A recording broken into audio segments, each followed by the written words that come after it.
તારીખ 30 ઓગસ્ટ 2025ના રોજ શનિવારે ખેડા જિલ્લાના ગણતેશ્વર મહામંદિર પાસે 76મો વન મહોત્સવ ગણતેશ્વર વનનું લોકાર્પણ કાર્યક્રમ યોજવામાં આવ્યું હતું. જાપાનમાં પીએમ મોદીનું આધ્યાત્મિક સ્વાગત થતાં સમગ્ર ટોક્યો ગાયત્રી મંત્રથી ગુંજી ઉઠ્યું હતું.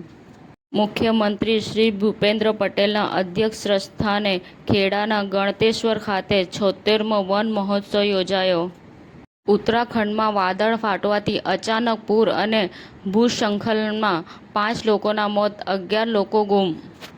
બિહાર વિધાનસભા ચૂંટણી પહેલા બિહારના મુખ્યમંત્રી નીતિશ કુમારે મહિલા રોજગાર યોજનાની જાહેરાત કરી. મોડાસામાં આવેલ સાર્વજનિક હોસ્પિટલમાં ફરજ બજાવતા ગાયનેક મેહુલ પટેલની બેદરકારી સામે આવી. અંબાજી જતા પદયાત્રીઓ માટે અરવલ્લી કોંગ્રેસ દ્વારા વિસામાનો શુભારંભ કરવામાં આવ્યો. આજ રોજ યોજાયેલી અમદાવાદ મ્યુનિસિપલ કોર્પોરેશનની સભામાં ગોમતીપુરના મ્યુનિસિપલ કાઉન્સિલર સર્વગત ડાયાભાઈ પરમારના શોક ઠરાવ ઉપર ગોમતીપુરના સિનિયર મ્યુનિસિપલ કાઉન્સિલર ઇકબાલ શેખે ભાવુક સંદેશ આપ્યો હતો. સ્પ્રાઇટ દ્વારા સરવરી અને સુનિલ ગ્રોવર સાથે નવી ટીવીસી સ્પાઇસી કોદે સ્પ્રાઇટ કા તડકા સાથે રોમાંચક ટ્વિસ્ટ ના લોન્ચ સાથે નવી મીલ ટાઈમ રસમ રજૂ કરવામાં આવી છે.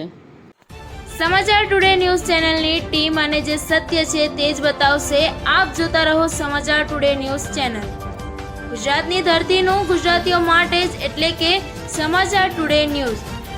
અમારી સમાચાર ટુડે ન્યૂઝ ચેનલને લાઇક કરો, શેર કરો અને સબસ્ક્રાઇબ કરો અને જોડાયા રહો સમાચાર ટુડે ન્યૂઝ ચેનલ સાથે.